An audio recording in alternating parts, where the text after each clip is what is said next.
Good morning, respected teachers, parents, and my dear friends. Today I am going to recite the poem. The poem name is Beauty of the Nature, written by William Wordsworth.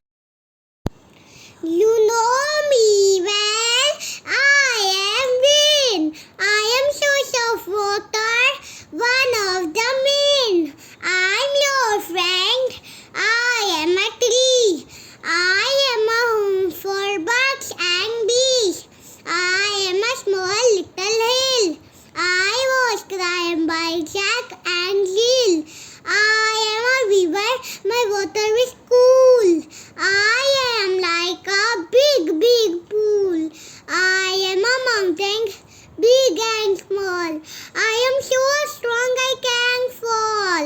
I am a desert, too hot for you. I have no water and rain for you.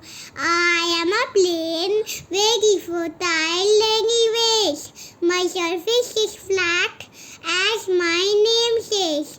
The appealing greenery is everywhere, along with cotton like clouds in the atmosphere. I am